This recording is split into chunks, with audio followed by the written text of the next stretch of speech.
Hi everyone, my name is Samriddhi Kurar and in this video we are going to solve the problem of checking if two arrays are equal or not. So we are given two arrays A and B of equal size n and our task is just to find if they are equal or not.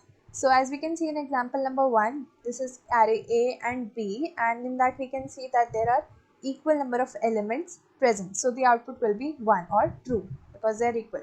And we even need to take a look at this note that if there are repetitions, then we need to count the repeated elements also, such that if 2 occurs 2 times, suppose in this particular array, then we even need to check that it is occurring 2 times in both the arrays. So the count of repeated elements should also be same. In example number 2, as we can see, size is 3, same for both, but totally there is just one element which is common and others are different, so we'll straight away return 0 because it is not equal. So our task is to complete the function, and the basic approach which we all can think of is let's just sort the array and just compare the elements one by one. Like on sorting, the order will be same and then we'll run a loop from I is equal to 0 till less than n and then we'll compare. But the problem lies in that in sorting, the time complexity will be n log n. And what is required? Time complexity or expected time complexity order of n. So we can't perform sorting over here. So we'll have to think of much efficient way, and that will be done by using hash maps. So now let's just see how we go about it. So let's take a look at this example. Here we have array A and B defined, in which we can clearly see that 2 is occurring 2 times in both and it is an equal array, means both the arrays are equal. So now what we'll do is we'll make a map, we'll create a hash map of integer values where the first or the key is value and the value will be count. That means we are actually storing the values or the elements against their count. Count basically stands for the number of times that particular element is appearing, and this map will be used for storing the values of a array, such that here we see the first element is 1. So the key is 1 and its count is 1 initially. Now initially when we encounter 2, its count is 1. For 5 also the count is 1, but again we encounter 2. So since it is present already, so we'll just increase the count to 1 plus 1. So it will be 2 now. And for 4 also, when we encounter it for the first time, its count will be 1. So as soon as we encounter any element that is already present in the map, we'll just increase the count against that particular key. And if it is new, we'll just add key and 1. 1 stands for the count initially.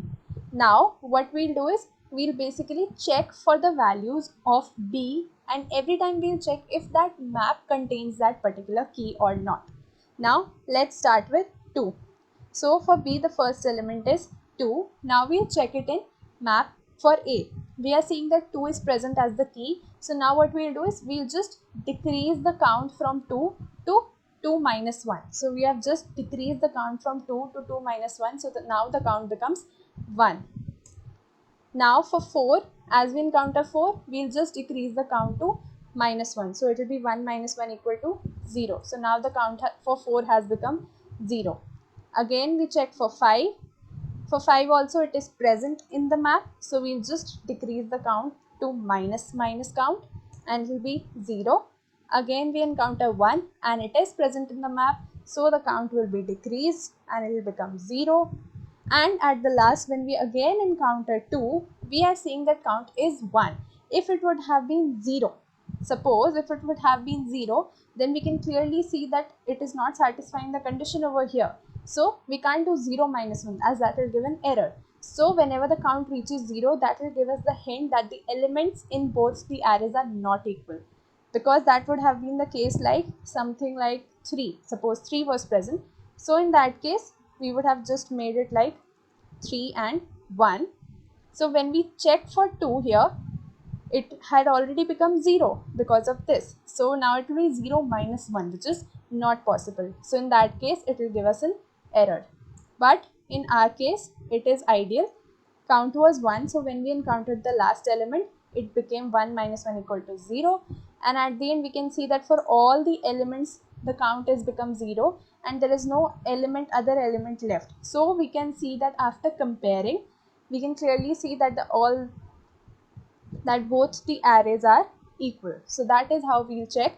We'll just store the values of all the elements of A in the map against their count or the frequency, and then we'll check for every element of B. If that particular key is present, then the count will be reduced, and if it is 0, then we'll simply return false. There is no point of checking afterwards, because if one element is not equal, then that clearly means that both the arrays are not equal. So that is how we'll go about it. Now let's move to the code. So let's take a look at the driver code first. Here in the main function we have scanner and long. We have taken test cases in the form of long, that just depends on us, but the arrays are long, so that needs to be taken care of. And n stands for the size, and we have clearly seen that the size is same. So we need not put any condition on that. The size is same, we just need to check for the elements. This is the first array ARR and the next array is BRR. So we'll run a loop from I is equal to 0 till less than n for both the arrays, and we'll accept the elements one by one. And our function is check function, and it is a boolean form of function, and if it returns true, the output will be 1, and in case of false, the output will be 0. So now let's move to the boolean check function. Here we have long array A and long array B, and int n is the size of both the arrays. So we'll define a map of long and integer. Why long? Because the arrays are of type long, so we are storing the values which have to be of the type long. So we have defined a new hash map of long integer, which we are calling map. Now we'll define a count. What is this count doing? This is basically storing the frequency of the elements. So now we'll run a loop from I is equal to 0 till less than n, and first we'll just store the values of the elements of A. So now we are just getting the value. If the value of the key is null, that means we don't have any count present. So we just put that value 1. That means it is the initial stage. We have just defined something, but we haven't put anything. So in that stage, we just put the value 1. That means suppose we encounter this particular example. So this is basically checking against the key 1. If null is present, then we'll just put in the map something like, we'll put something like 1 1 in the map. So this is the particular case. Else what will be done if we have already, if there is a key already present, like in our case as we saw over here, 2 was already present. Like in our case we saw 2 was already present, so we just stored 2 1. But what about the next case? We need not create a next new key, we'll just update the count here to 2. So that's what we need to do here. We'll define a variable count, and it will be equal to map.get a of I. Now what this particular line is doing, this is basically getting that key, and against that key it is showing us the value. So initially for 2 the value was 1, so now it is basically doing count plus plus, so it is becoming 2, and instead of 1 now count will be put, which is 2. So basically we have updated our count when we encountered a element which was already present. So in that manner we'll just maintain a map, or we'll maintain a key value pair for all the elements of A till it reaches less than the size.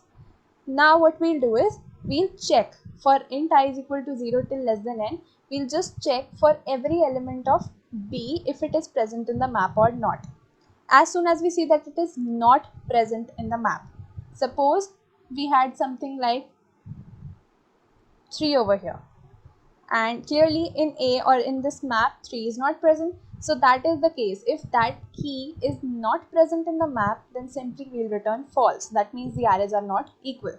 So this is our case of false.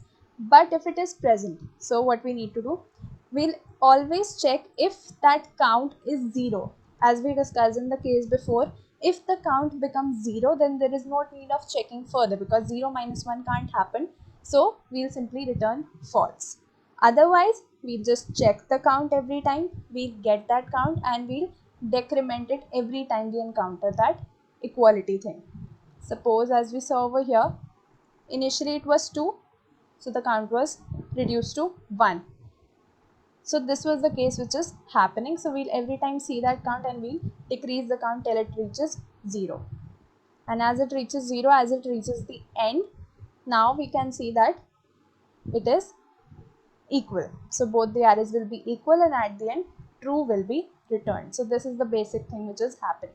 We are storing all the elements of A in the map, and then we are comparing all the elements of B with the map. So let's just compile and run this now.